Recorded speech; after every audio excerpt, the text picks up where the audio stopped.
Hello बच्चों, welcome back to my channel let's study about drugs में। तो कैसे हैं आप सभी लोग? आई होप आप सभी बहुत अच्छे होंगे। तो आज के लेक्चर में हम बात करेंगे एंटी कोलिनर्जिक ड्रग्स के बारे में।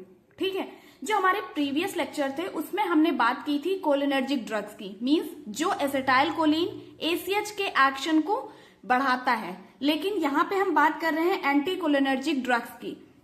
जो भी हमारा कोलिनर्जिक ड्रग है उसके एक्शन को ये क्या करेगा, ब्लॉक करेगा या घटाएगा। ठीक है, वो होती हमारी anti cholinergic drugs. Means cholinergic drugs के अपोजिट जो ड्रग्स काम करती हैं वही हमारी क्या होती है, एंटी कोलिनर्जिक ड्रग्स होती हैं।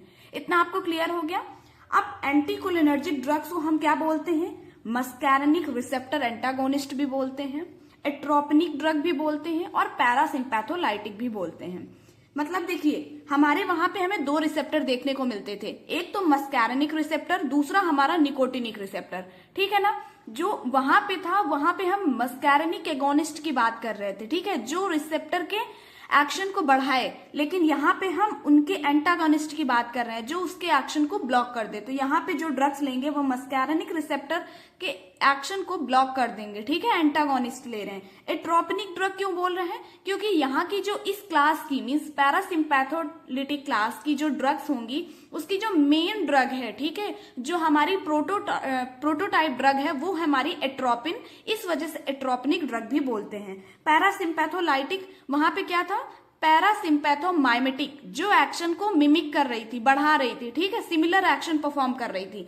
यहाँ पे क्या है? पैरासिम्पैथोलाइटिक मीन्स जो एक्शन को क्या कर रही है, डिक्रीज कर रही है या फिर ब्लॉक कर रही है, that are known as parasympatholytic. ये समझ में आया आपको? ये क्या करते हैं? ब्लॉक एक्ट, जो भी हमारी एंटी कोलिनर्जिक ड्रग्स हैं वो ब्लॉक करती हैं action of ACH exerted through muscarinic receptor. जो भी हमारा एसीएच कहां से? मस्कैरेनिक रिसेप्टर द्वारा एक्सर्ट होता है, निकलता है, रिलीज होता है, वो एंटी कोलिनर्जिक ड्रग्स उसके एक्शन को ब्लॉक करती हैं। ठीक है, मस्कैरेनिक रिसेप्टर एंटागोनिस्ट क्या करते हैं? मस्कैरेनिक रिसेप्टर से निकलने वाले एसीएच को, एसिटाइल कोलिन के एक्शन को ब्लॉक कर देते हैं। ये चीज आपको समझ में आ गई? देखिए, अब एंटी कोलिनर्जिक ड्रग्स होती कौन कौन सी हैं? तीन तरह से एंटी कोलिनर्जिक ड्रग्स को हमने क्लासिफाई किया है। एक तो नेचुरल, दूसरा हमारा सेमी सिंथेटिक डेरिवेटिव्स एंड तीसरा हमारा सिंथेटिक कंपाउंड्स। ठीक है, नेचुरल एल्कोलाइड्स में हमारे आ जाएंगे एट्रोपिन एंड हायोसिन, जिसे हम स्कोपोलामाइन भी बोलते हैं। ये समझ में आया? एट्रोपिन ये हमारी क्या है? प्रोटोटाइप ड्रग है पैरासिम्पैथोलाइटिक क्लास की, मींस एंटी कोलिनर्जिक ड्रग्स की, एंटी कोलिनर्जिक ड्रग्स के क्लास की जो एट्रोपिन है वो हमारी मेन प्रोटोटाइप ड्रग है। ये समझ में आया? अब हमारी सेमी सिंथेटिक जो डेरिवेटिव्स हैं इनमें कौन कौन सी ड्रग्स आती हैं? Atropine methonitrate, homatropine, hyoscine butyl bromide, ipratropium bromide and tiotropium bromide. ये हमारी सेमी सिंथेटिक डेरिवेटिव्स हो गई। ठीक है, सिंथेटिक कंपाउंड्स में हमारे आ गए माइड्रिएटिक्स और वेसिको सेलेक्टिव। ठीक है, इसमें हमारी कौन कौन सी ड्रग आ गई? Cyclopentolate and tropicamide. Vesico selective में हमारी ऑक्सीब्यूटिनिन, फ्लेविक्सेट, टॉल्टेरोडीन, डेरिफेनासिन एंड सोलिफेनासिन। ये हमारी सिंथेटिक कंपाउंड की वेसिको सेलेक्टिव ड्रग्स है हमारी। ठीक है ना, इनको सिर्फ आप देख लीजिए। ठीक है, जितनी भी हमारी जो ड्रग्स हैं ये एंटी कोलिनर्जिक की, इनको सिर्फ आप एक बार देख लीजिए। इसके बाद तो ये लर्न वाला प्रोसेस है, बाकी इसका क्या काम है वो हम एक बार दोबारा से समझेंगे। ठीक है ना, अब इसमें एक क्लास और है एंटी सेक्रेटरी एंटी स्पाज्मोटिक्स। ये सिंथेटिक कंपाउंड की ही क्लास है। सिंथेटिक कंपाउंड हमारे तीन पार्ट में डिवाइड है, एक तो माइड्रिएटिक्स में, वेसिको सेलेक्टिव में और एंटी सेक्रेटरी एंटी स्पाज्मोटिक्स में। अब फर्दर एंटी सेक्रेटरी एंटी स्पाज्मोटिक्स की दो क्लास है, एक तो क्वाटर्नरी कंपाउंड्स, दूसरा हमारा टर्शरी एमाइंस। इसमें हमारे आ गए प्रोपेंथलीन, ऑक्सीफेनोनियम, टिडीनियम, सिमेट्रोपियम ब्रोमाइड, आइसोप्रोपामाइड एंड ग्लाइकोपाइरोलेट। ठीक है, टर्शरी एमाइन में हमारी आ गई डाइसाइक्लोमीन, वेलेथामेट एंड पायरेंजिपिन। ये चीज समझ में आ गई आपको? तो ये हमारी एंटी कोलिनर्जिक ड्रग्स है जिसका क्लासिफिकेशन आपने देख लिया है। अब देखते हैं कि इनका फार्माकोलॉजिकल एक्शन क्या है, कैसे ये वर्क करती है और क्या क्या यूज है इनका। ओके, एट्रोपिन जो है हमारी प्रोटोटाइप ड्रग है क्लास पैरासिम्पैथोलाइटिक। ये चीज हम आपको बार बार बता रहे हैं कि जो एट्रोपिन है वो प्रोटोटाइप ड्रग है। ठीक है, मेन ड्रग है हमारी किसकी? पैरासिम्पैथोलाइटिक क्लास की। फार्माकोलॉजिकल एक्शन ऑफ एट्रोपिन, ज्यादा हम जो जिस ड्रग के बारे में, जो प्रोटोटाइप ड्रग है उसके बारे में हम मेनली ज्यादा पढ़ते हैं, ठीक है। तो अगर एग्जाम में आएगा तो आप पहले तो इसका थोड़ा सा क्या लिखेंगे, इंट्रो लिख देंगे कि एंटीकोलिनर्जिक ड्रग्स होती क्या है, देन इसका क्लासिफिकेशन और जो मेन ड्रग है उसको हम एक्सप्लेन कर देते हैं। और जो अगर पेज बच रहा है या फिर जो भी है, अगर कम लग रहा है कंटेंट, तो फिर हम इसके बाद जो भी हमारी 2-3 ड्रग्स और हैं उसके बारे में हम एक्सप्लेन कर देते हैं थोड़ा थोड़ा, ओके। तो फार्माकोलॉजिकल एक्शन क्या है एट्रोपिन का, वो देखते हैं। हार्ट में मेनली इसका एक्शन करता है, ठीक है, हार्ट में इसका एक्शन देखने को मिलता है। जो मोस्ट प्रोमिनेंट इफेक्ट है एट्रोपिन का वो है टैकीकार्डिया। टैकीकार्डिया मतलब हार्ट बीट को बढ़ा देता है। ये क्या करता है, जैसे ब्रैडीकार्डिया की अगर कहीं भी कंडीशन देखने को मिले तो वहां के केस में हम क्या देख सकते हैं, एट्रोपिन दे सकते हैं, ठीक है। एट्रोपिन क्या करेगा, टैकीकार्डिया की कंडीशन कॉज कर देता। ये एक तरह से एडवर्स इफेक्ट भी है, लेकिन अगर ब्रैडीकार्डिया की कंडीशन है तो वहां पे एज अ ड्रग हम इसे यूज कर सकते हैं। आइज में इसका क्या एक्शन है, because of long lasting mydriatic cycloplegic and local anodyne, means local anodyne का मतलब पेन रिलीविंग एक्शन, ठीक है। ऑन कॉर्निया, कॉर्निया में इसका क्या है, पेन रिलीविंग एक्शन। अगर कॉर्निया का ऑपरेशन हो रहा है या कॉर्निया से रिलेटेड कोई ट्रीटमेंट हो रहा है तो वहां पे as a pain relieving action show करने के लिए हम ये ड्रग दे सकते हैं एट्रोपिन को। Long lasting mydriatic cycloplegic, cycloplegic क्या है, ये सिलियरी मसल्स जो होती हैं हमारी आईज में उसका पैरालिसिस होना, that is known as cycloplegic, ठीक है। इसमें क्या होता है, ब्लरी विजन हो जाता है, मीन्स एक तरह से प्रॉपर हमें दिखाई नहीं देता है, ठीक है, ब्लर सा दिखाई देता है। And local anodyne pain relieving action on cornea, atropine is very valuable in treatment of iritis. ये कुछ कंडीशंस हैं, iritis, iridocyclitis, choroiditis, keratitis and corneal ulcer. अगर ऐसी कोई भी कंडीशन हमें देखने को मिलती है तो उन सभी के ट्रीटमेंट में हम एट्रोपिन का यूज करेंगे वहां पर, ठीक है। बॉडी टेम्परेचर में अगर हायर डोज में हमने एट्रोपिन को ले लिया है, अगर हमने हायर डोज में एट्रोपिन को ले लिया है तो वहां पे ये क्या कर देगा, बॉडी टेम्परेचर को रेज कर देगा, ठीक है। ये क्या कर देगा, बॉडी टेम्परेचर को बढ़ा देगा। और एट्रोपिन का फीवर सबसे ज्यादा बच्चों में देखने को मिलता है, so childrens are highly susceptible to atropine fever.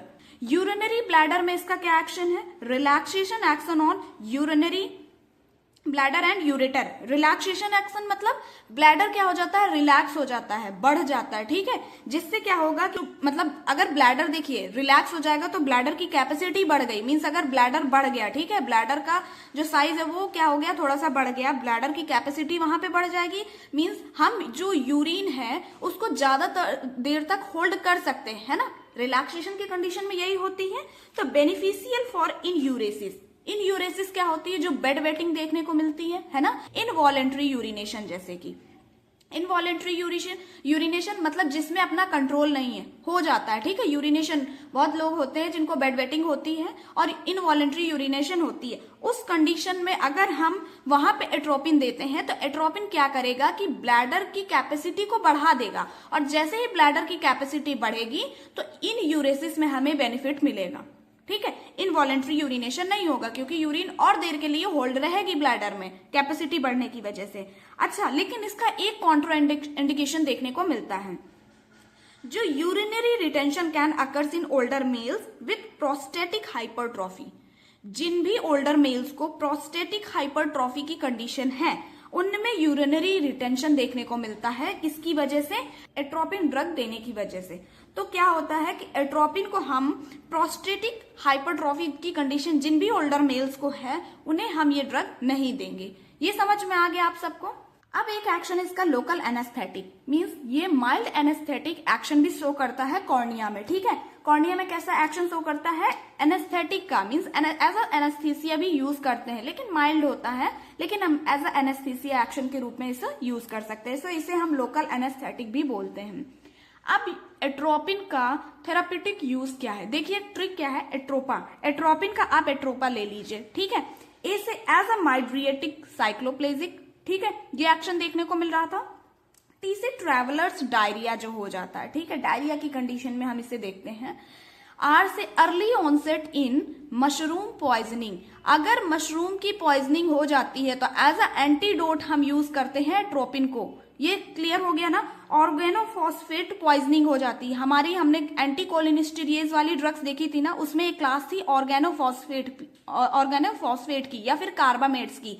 अगर उसकी पॉइजनिंग हो जाती है तो वहां पे एज अ एंटीडोट हम किसे यूज करेंगे, एट्रोपिन को यूज करेंगे। प्री से एनेस्थेटिक ये लिखा ही है ना, प्री एनेस्थेटिक मेडिकेशन के रूप में इसे यूज करते हैं, एरिथमिया की कंडीशन में यूज करते हैं। ओके, अब यहाँ पे एडवर्स इफेक्ट क्या है एट्रोपिन के। एट्रोपिन को हम क्या बोलते हैं हिंदी में, धतूरा बोलते हैं। एट्रोपिन क्या है, धतूरा है हिंदी में, उसको बोलते हैं। तो उसी की ट्रिक से ये बन गया, ठीक है ना। डी से क्या देखने को मिल रहा है, ड्राई माउथ। इसका सबसे बड़ा साइड इफेक्ट है एट्रोपिन का कि ये इसमें हमें ड्राई माउथ देखने को मिलता है, ठीक है। डी से ड्राई माउथ, एच से हॉट ड्राई स्किन, ए से accommodation of paralysis means cycloplegic की कंडीशन देखने को मिल रही थी, पैरालिसिस ऑफ सिलियरी मसल्स, तो वहां पे एकोमोडेशन ऑफ पैरालिसिस।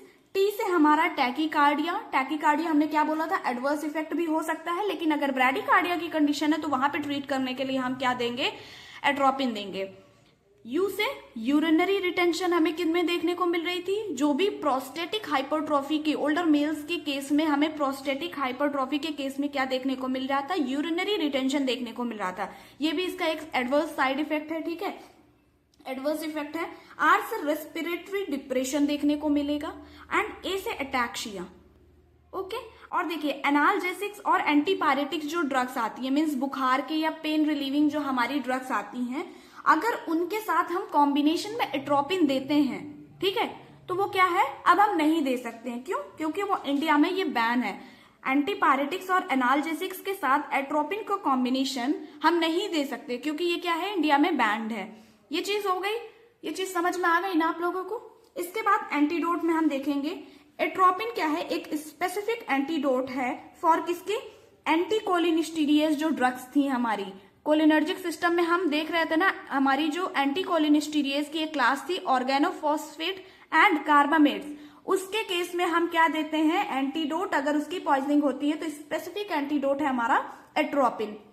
और अर्ली मशरूम पॉइजनिंग अगर होती है तो वहां पे भी एंटीडोट हम एट्रोपिन को ही देंगे, ठीक है।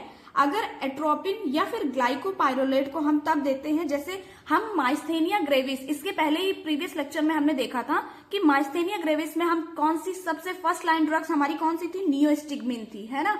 अगर नियोस्टिग्मिन के एक्शन को ब्लॉक करना है तो या तो हम ग्लाइकोपाइरोलेट दे दें या फिर हम एट्रोपिन दे सकते हैं वहां पे। ओके, अब हायोसिन देखते हैं। हायोसिन भी हमारी नेचुरल एल्कोलाइड है, इसको हम स्कोपोलामाइन भी बोलते हैं। इसका सबसे बड़ा यूज है कि जो लाई डिटेक्टर मशीन होती है वहां पे हम यूज करते हैं हायोसिन को, और induce Twilight sleep and most effective drug for motion sickness.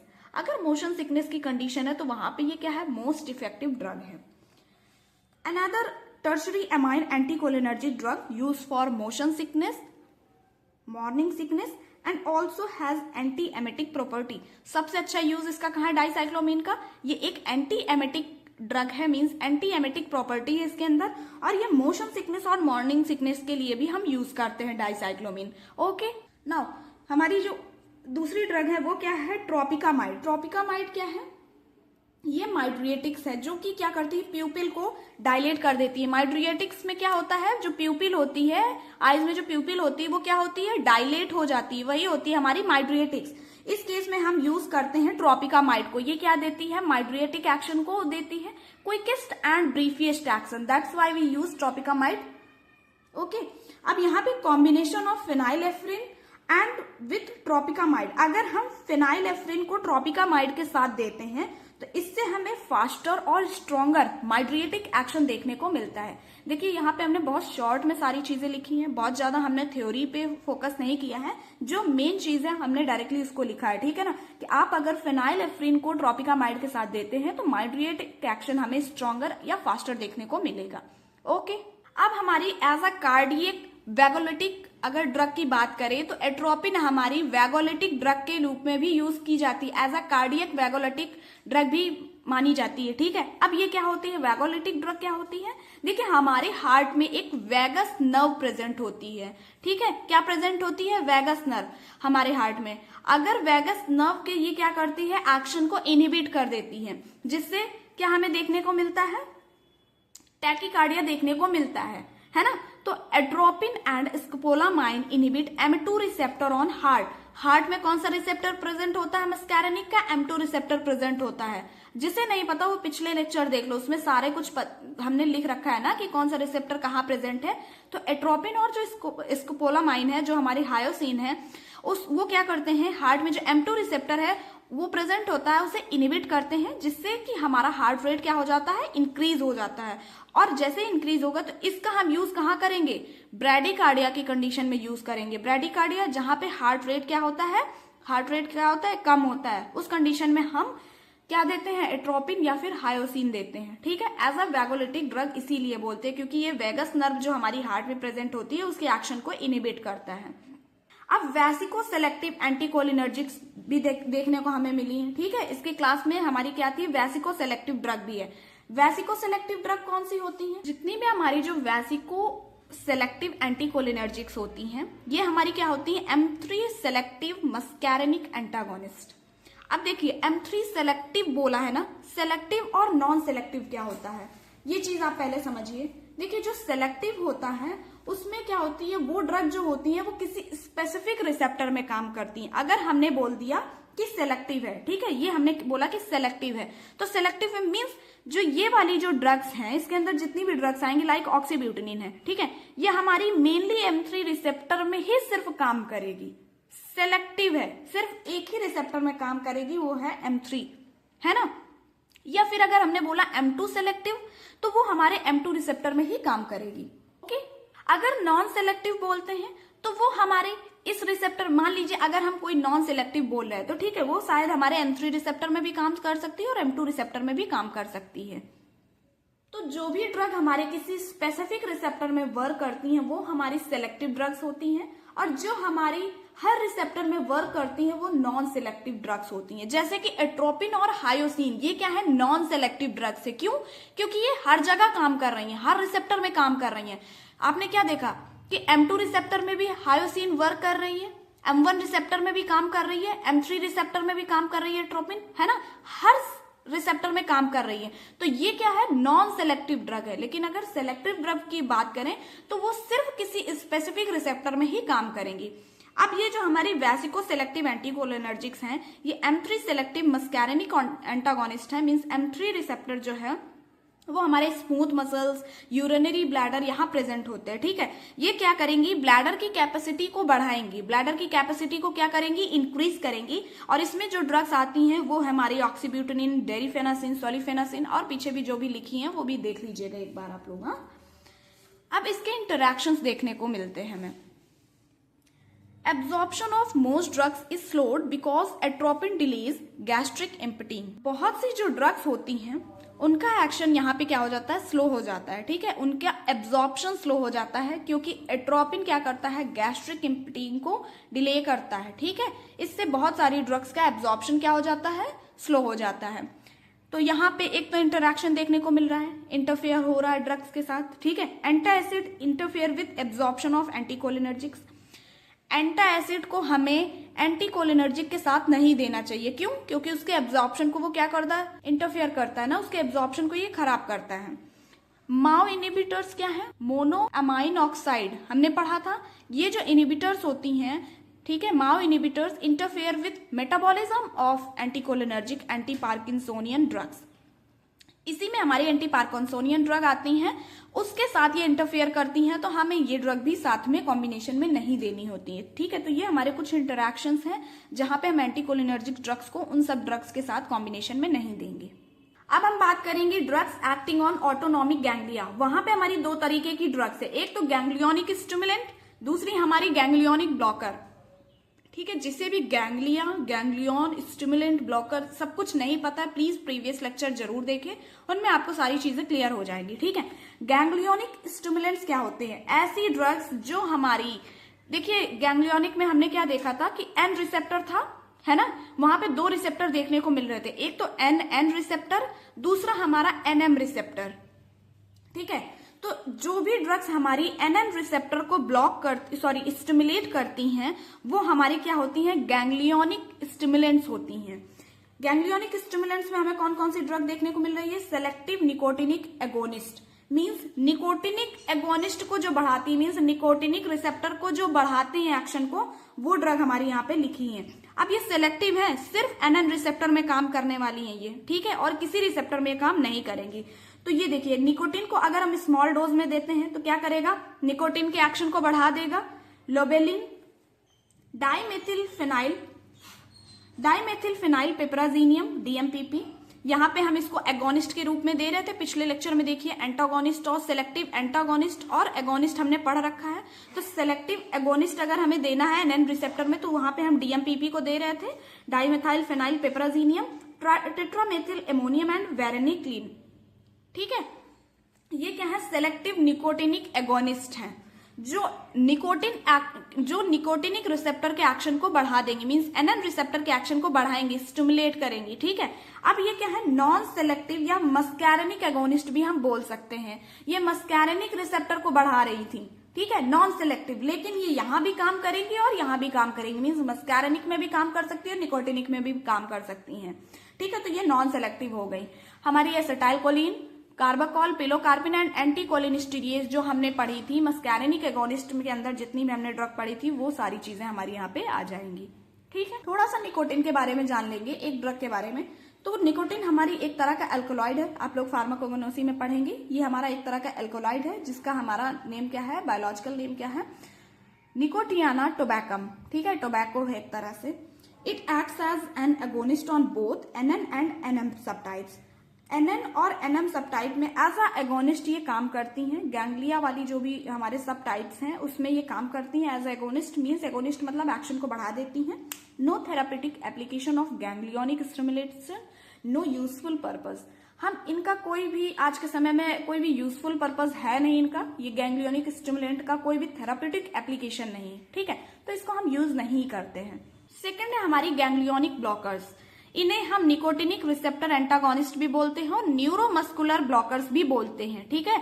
ये क्या करती हैं, एक्शन को, निकोटिनिक के रिसेप्टर को ब्लॉक करती हैं, उसके एक्शन को ब्लॉक करती हैं। ये क्या करती हैं, एक्शन को ब्लॉक करती हैं, किसके, ACH के। गैंग्लियोनिक ब्लॉकर्स का भी हम कोई यूज आज के समय में नहीं कर रहे because of many side effects, हम इनका कोई यूज नहीं करते हैं। जितनी भी एंटीकोलिनर्जिक ड्रग्स हैं वो कॉम्पिटेटिव एंटागोनिस्ट हैं, ठीक है। अब इसमें कौन कौन सी ड्रग आती हैं गैंग्लियोनिक ब्लॉकर्स में, तो एक तो कॉम्पिटेटिव ब्लॉकर्स है, दूसरा हमारा परसिस्टेंट डिपोलराइजिंग ब्लॉकर्स है, ठीक है। अब इसके सब टाइप 3 है हमारे further, quaternary ammonium compound, amines and monosulfonium compounds, ठीक है। हेक्सामेथोनियम एंड पेंटोलिनियम हमारी क्वाटर्नरी के अंदर आ रही है, अमाइन के अंदर मेकामाइलामाइन एंड पेम्पिडीन, ठीक है, और मोनोसल्फोनियम में हमारा ट्राइमेथोफेन कैम्फोर सल्फेनेट। ये हमारा क्या है, कॉम्पिटेटिव ब्लॉकर्स की ड्रग है, ओके। अब परसिस्टेंट डिपोलराइजिंग ब्लॉकर्स में हमारी आएंगी, परसिस्टेंट डिपोलराइजिंग ब्लॉकर के अंदर निकोटिन। अच्छा, निकोटिन को अगर हम स्मॉल डोज में दे रहे थे तो वो क्या कर रही थी, एज अ स्टिमुलेंट काम कर रही थी, गैंग्लियोनिक स्टिमुलेंट थी। लेकिन अगर इसे ही हम लार्ज डोज में दे देंगे तो ये एज अ ब्लॉकर भी काम करेंगी, ठीक है, गैंग्लियोनिक ब्लॉकर बन जाएंगी, ये चीज याद रखना। एंटीकोलिनिस्टीरियेज, ये क्या थी, मस्कैरेनिक एगोनिस्ट थी हमारी एंटीकोलिनिस्टीरियेज, लेकिन स्मॉल डोज में। अगर लार्ज डोज में एंटीकोलिनिस्टीरियेज का यूज करते हैं तो वो एज अ गैंग्लियोनिक ब्लॉकर की तरह ही यूज आएंगी, ठीक है। इनका भी कोई यूज नहीं है, कोई भी थेरापेटिक यूज नहीं है, ना मार्केट में इनकी कोई भी मेडिसिन आ रही है। क्यों, because of many intolerable side effects. None of ganglionic blockers is marketed as medicine, कोई भी मेडिसिन के रूप में इसका कोई भी यूज नहीं है, ना मार्केट में इसकी कोई मेडिसिन आ रही है क्योंकि इनका बहुत ज्यादा साइड इफेक्ट है, ठीक है। ये चीज आपको सबको क्लियर हो गई ना। तो ये है हमारा एंटीकोलिनर्जिक ड्रग्स के बारे में, ओके। सो वीडियो अच्छा लगे तो प्लीज चैनल को लाइक, शेयर एंड सब्सक्राइब जरूर करें and thanks for watching the video.